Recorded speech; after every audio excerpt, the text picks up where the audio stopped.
Broadcasting System presents...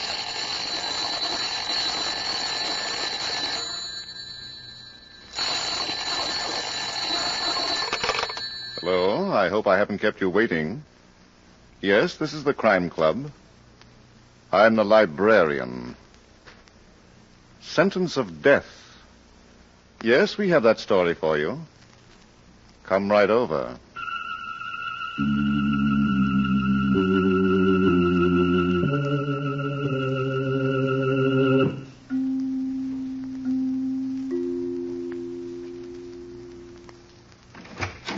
Ah, you're here. Good. Take the easy chair by the window. Comfortable? The manuscript is on this shelf. Here it is, Sentence of Death. The very intriguing story of a conflict that proved that justice was not blind. Let's look at it under the reading lamp. Paul Remsen was elected to the Supreme Court bench by the people of his county in November. He was sworn in January. And by April, he was already one of the most popular judges in the county. It was late afternoon. Court had adjourned for the day, and Judge Remsen was in chambers, putting some papers into his briefcase. Homework, he called it. When Senior Judge Graham Palmer walked in and sat down in the chair alongside Judge Remsen's desk. What's the matter, Graham? I'm glad you're still here, Paul. Have you heard the news about Sam Howard? Why, no. He had a stroke. Oh, good Lord. How bad was it? The doctor believes he'll be all right, but he'll have to rest. A long time. Well, naturally, the longer the better. Yes, but in the meantime, we have the problem of what to do with Sam's calendar. I phoned Allerton County to send us a judge, but, well, nothing doing until the middle of next week. Well, now, if there's any part of Sam's work you'd like me to take over... There is, Paul.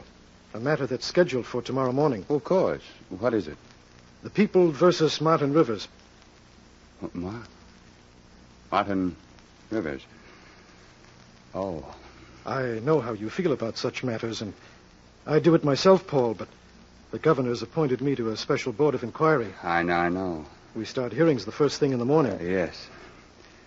Graham, I don't know if it's in me to send a man to his death. Even if the law says you must? But it's capital punishment, Graham. I've always been against it. But it's the law, my friend. And you've taken an oath to uphold it. Yes, but... Martin Rivers was tried and convicted of murder in the first degree. The sentence of death is mandatory under the laws of this state. I know that, Graham. It's our duty to impose that sentence, whether we like it or not, until the law is changed. Give me a chance to think about it, will you? Of course. And if you should find that you can't go through with it... I'll resign from the bench. Nonsense. We need you. No, Graham. I'll either do it or quit.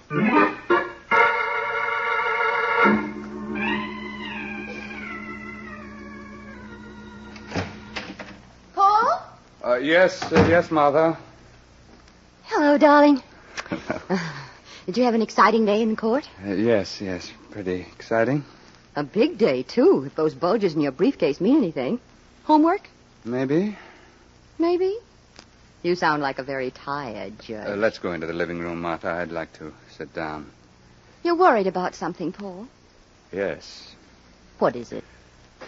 Tomorrow morning, I've got to sentence a man to die. You? But you didn't have a murder case. It's Judge Howard's case. Howard's sick, and Graham Palmer's going to be tied up with that special board of inquiry, so... Oh. Martha, I don't know if I can do it. Why? Send a man to his death. Tell him when and how he's going to die. Is this the man who was convicted last week? Martin Rivers? Yes. And you're worried about him? Now, look, Martha, He please... killed another man in cold blood, dear.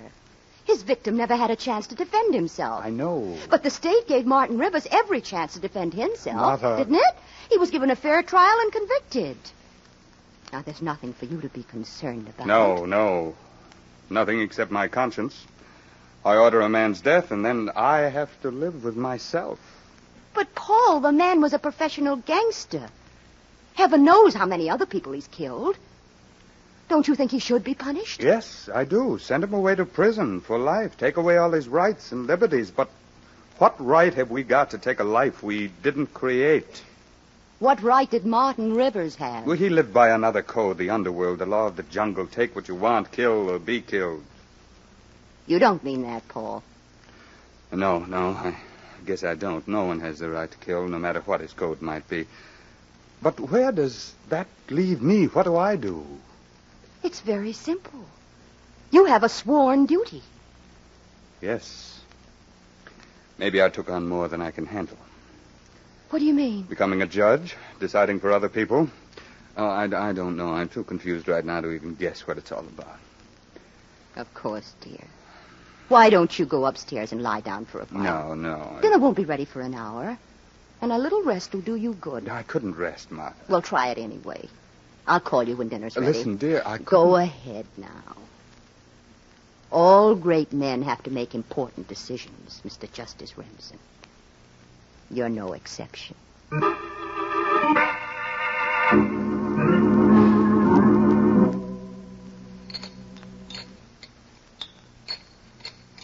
Paul.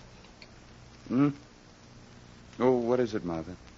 Stop thinking about Martin Rivers and finish your... I can't, Martha. How can you feel pity for a cold-blooded killer? Pity for Martin Rivers? As far as I'm concerned, he's finished. But he's a man, a human being. And I cannot pronounce a sentence of death. I cannot do it. But... Very well. What's the alternative? I'll have to resign from the bench. Paul, I know what the judgeship means to you. I know how hard you work to be elected. Please, Martha. How can you think so little of your life? Or of mine? Don't you realize you'll be called a quitter? Martha, I don't know anything anymore. I'm going out for a walk. Do you mind? No, dear. I don't mind. I've got to work myself out of this dilemma. I've got to know what I'm going to do, and I've got to know tonight. Judge Paul Remsen walked for a long time without giving a thought to where he was going. Then, as he went across Main Street, he had an idea. He got in a bus, and 10 minutes later, he was entering a small cigar store in one of the less pretentious neighborhoods. Yes? Oh, what can I do for you, sir? Let me have one of those cigars, please. Right you are, sir. Nice weather we're having, isn't it? Yes. I always say give me the spring. Not too cold, not too hot. It's better for business, too. Yes. Yeah, that'll be 30 cents. Thank you. Yep, not too cold, not too hot. Anything else, sir? Are you Mr. Herrick? Yeah, that's me. Say, I thought you looked familiar. You wouldn't be Judge Remsen, would you? Yes. Well, what do you know? Yeah, I was one of the majority that put you in office. Mr. Herrick, you were the foreman of the jury that convicted Martin Rivers of murder in the first degree. Yes, sir. That no-good gangster. He's coming up for sentence in the morning. The death penalty. That's what the law says. Yes, I know. How do you feel about sending a man to his death? How? I'd like to know. That's a funny question, Judge. Coming from a judge. Forget that I'm a judge. We're talking man to man. I don't get this, Judge. Tomorrow morning, a human being will be sentenced to die. In anywhere from 6 weeks to 6 months, depending on whether he appeals to a higher court. He'll be dead. Yeah. You're partly responsible for doing that to him. Oh, now, wait a minute. Are you trying to make me feel like a murderer? Oh, no, you're not a murderer, but do you feel now, a week after the trial, that you had a right to condemn another man to death? He was a killer. All right, but suppose, Mr. Herrick, you'd met Martin Rivers right after he'd committed the murder. Would you have killed him? Say, what are you after? Would you or wouldn't you? Judge, would you mind telling me... Please, Mr. Herrick, I've got to know. Okay. The answer is no. I wouldn't have killed him.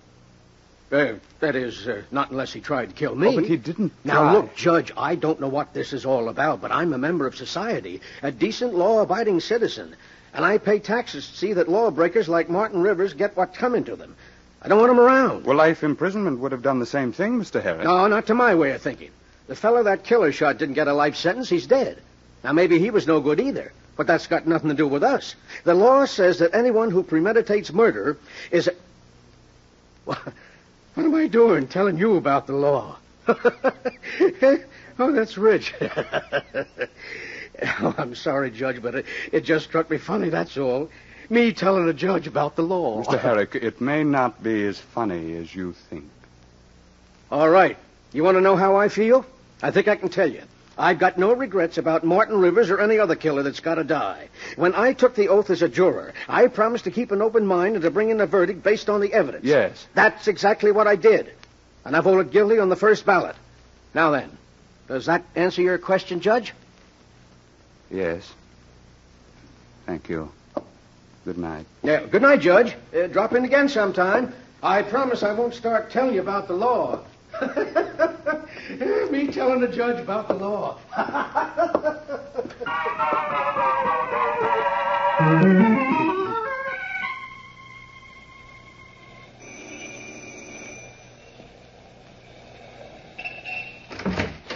Good evening. Hello, Dr. Benjamin. Paul Remsen. Forgive me, I didn't recognize you. That street lamp behind you in my old eyes. Come in, won't you? Thank you. How have you been, Doctor? Oh, as well as an old man can be. But you, Paul, I'm proud of you. Oh, thank you. Come into my study. I was just in the midst of writing Sunday's sermon, but that can wait. A sermon can always wait. So few people take it seriously. So, make yourself comfortable, Paul. Yes, thank you. It's been weeks since we had a real visit. Being a judge keeps you pretty busy, doesn't it? Yes. Does it also leave you no time for happiness? You seem depressed, my boy. More confused than depressed, Dr. Benjamin. Tell me about it. I've been given an assignment. A man's life. A criminal. He was found guilty of murder. I see. Oh, it's my duty to sentence him tomorrow morning. But You find that you can't do it? I can't make up my mind. Well, it's difficult. I know it's my duty to pronounce that sentence. The man committed murder, cold-blooded, premeditated murder, and the law is explicit. But still, I can't get it out of my mind that in sentencing that man tomorrow, I'll be sentencing myself. Why? My principles, the code of a lifetime. What right have I got to order the death of another man? Well, the law gives you that right, Paul. As a man, Pastor? Do you want me to answer that? No, it's something I'll have to decide for myself. Then why did you come to me? I want to talk. And I don't know where I can talk more freely than before you. I want to expose both sides of the case to myself in words that I can hear. There are two sides, Doctor. You know that. Well, there may be. Now, I'm a judge. I took an oath to uphold the law. The whole body of law, including the criminal code, the code of crime and punishment. By man unto men. Yes. But where did that law come from? Yes? It came from the Bible. Our whole concept of criminal law is based on the premise of an eye for an eye, a life for a life. Yes, that's true, Paul, unfortunately. But there's a higher law, a moral law. And that, too, comes from the Bible, my son. Yes. Thou shalt not kill. That's what I mean, Dr. Benjamin. Which law do I follow? Oh, I can't answer that, Paul. I'm a minister. My way of living is different from yours. I've taken an oath, too. But it's an oath to uphold the laws of God. If I had chosen another way of life, perhaps the laws of man would be more important to me than the Word of God. I don't know. But I admire you greatly. You have mercy in your heart for a man who had no mercy. That's good, my son. Whatever you do, whatever decision you make, I'm sure you won't be less of a man. Oh, I'm sorry I can't do more to help you, Paul. But your soul is your own. No one can keep it for you while you're on this earth. I know. Thanks, Doctor. No thanks to me, son. Well, I think I'll be going now. There's one more stop I've got to make. It might be the last.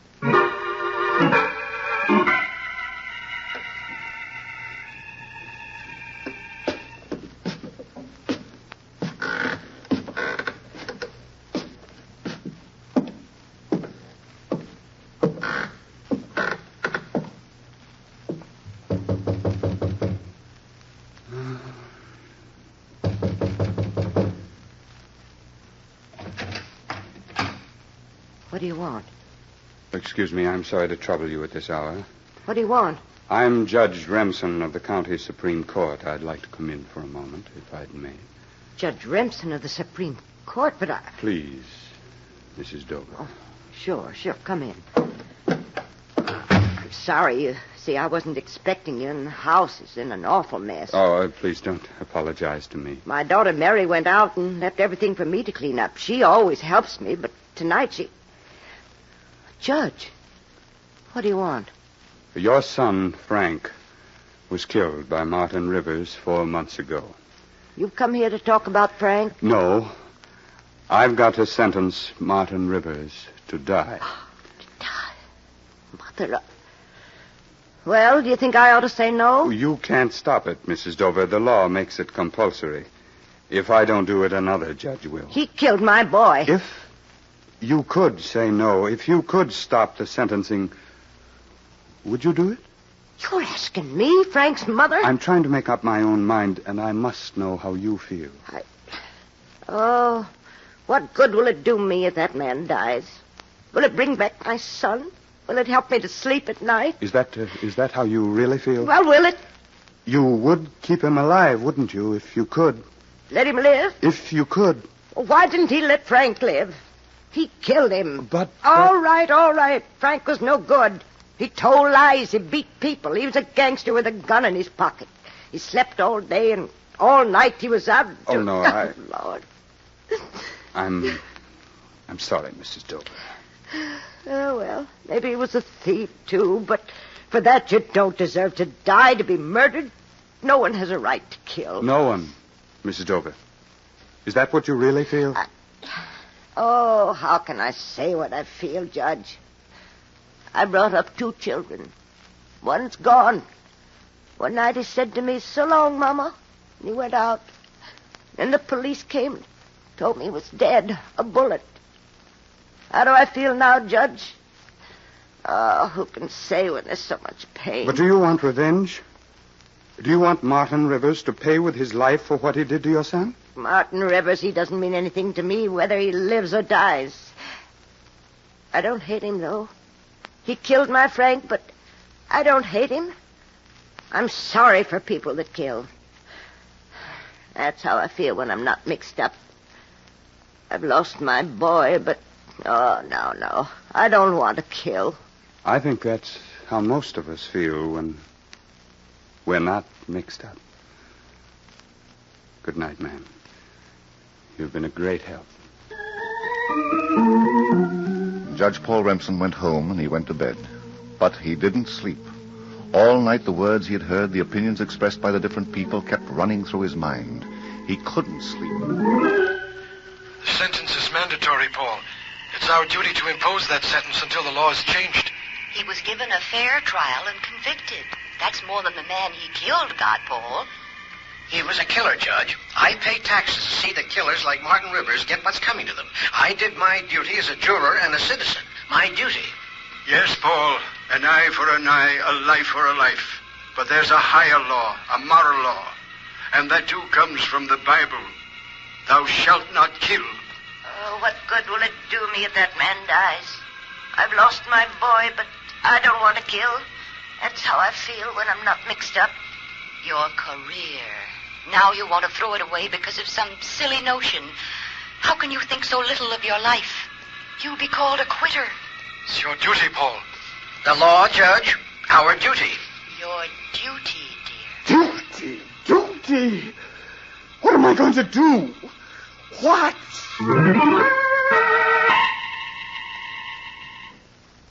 Well, Paul? I No, yet, Martha. Are you going to court this morning? Yes. Well, that's something. It may be the last time. I'm going with you. Martha, Don't you think I should go? I'd rather you wouldn't. It's my problem. And mine? I promise not to interfere, Paul. Whatever you do will be all right with me. Will it? Don't you believe me? You understand, then? I think so. I hope so, dear. Now, let's go downstairs and have some breakfast.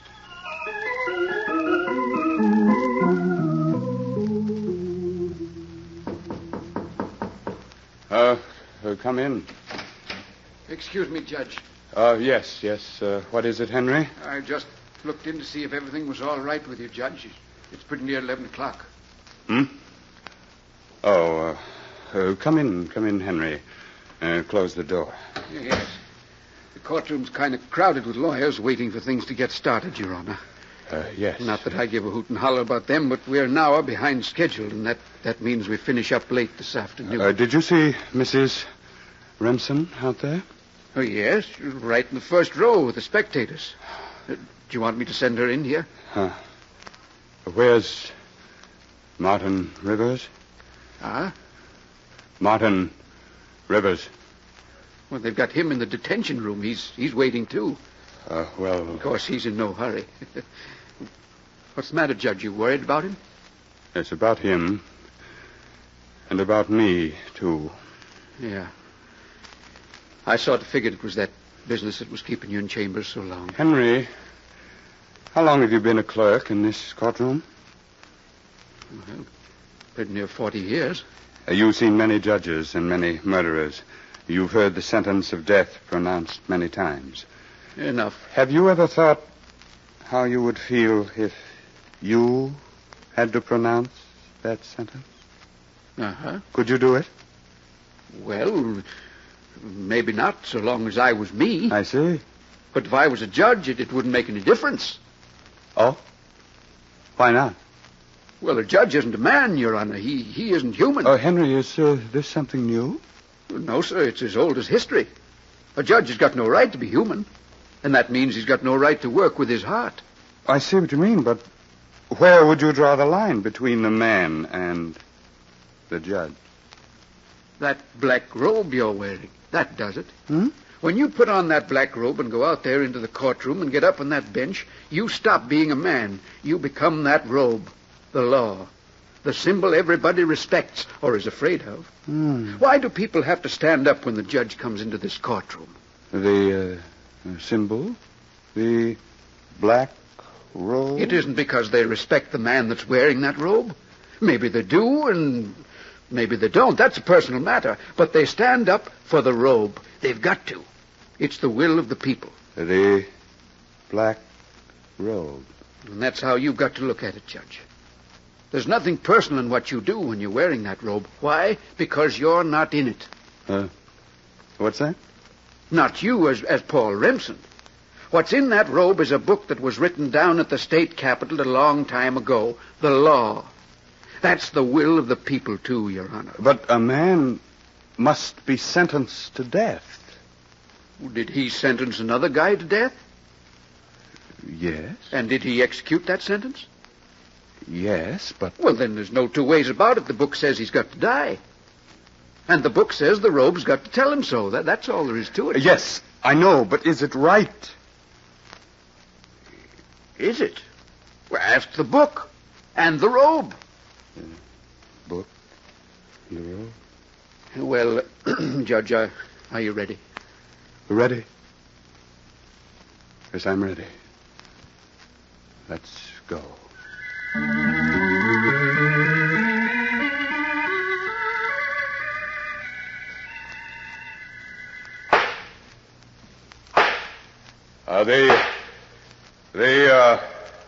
The clerk will call the business of the day. The People versus Martin Rivers. Bring the prisoner to the bar.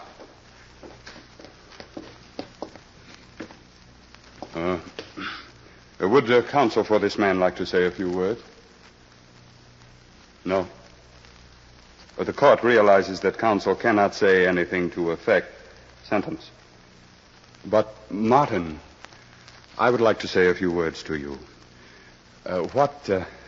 Martin, I'm about to say isn't easy for me. I hope you'll realize that. And I hope you'll do me a personal service, and yourself, too. There's a chaplain at the state prison, a fine, understanding man. I've known him for a long time. Let him counsel you. Let him talk to you. And please, Martin, listen to him. He can do you a lot of good. He'll give you peace. Peace of mind, and perhaps peace in your heart. What is it, Judge? Assignment from the bench? You trying to soften me up? Okay, give me the works, and let's get out of here. I know it's coming to me, and there's nothing you can do to change it. So throw the book at me. Wise guy. Martin Rivers, you have been convicted by a jury of murder in the first degree. The sentence of this court is that you shall be delivered into the custody of the sheriff of this county at once, and by him delivered into the custody of the warden of the state prison, where one night during the week of May 14th you shall be put to death in the manner prescribed by the laws of this state. And may God have mercy on your soul. And may God have mercy on my soul, too.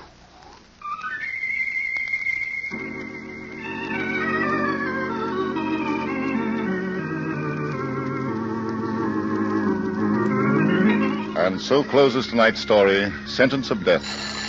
Stedman Coles wrote the radio script. Roger Bauer produced and directed. Raymond Edward Johnson played the part of Judge Paul Ransom, and the cast included Helen Shields, Maurice Franklin, Irene Hubbard, Bill Smith, Ed Latimer, and Murray Forbes. Oh, I beg your pardon. Hello, I hope I haven't kept you waiting. Yes, this is the Crime Club. I'm the Librarian. Yes, come over a week from tonight. Good. We have the very exciting story of a nightmare that was as real as murder. It's called Cupid Can Be Deadly. In the meantime, there is a new Crime Club book available this week and every week at bookstores everywhere. Yes, it's available now. Fine. And we look for you next week. Oh, yes. Here's something important. The horrible suffering and tragedy of a cancer death can be avoided in many instances. The American Cancer Society wants you to know that of all the people who die of cancer, it is possible to save from 30 to 50%. Protect yourself by getting a free booklet which tells of the 7 danger signals and many other important facts on cancer. Address your request for this information to the American Cancer Society, New York 4, New York. The American Cancer Society, New York 4, New York.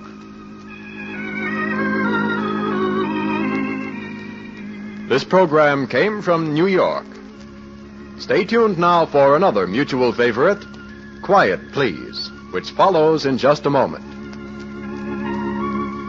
This is the Mutual Broadcasting System.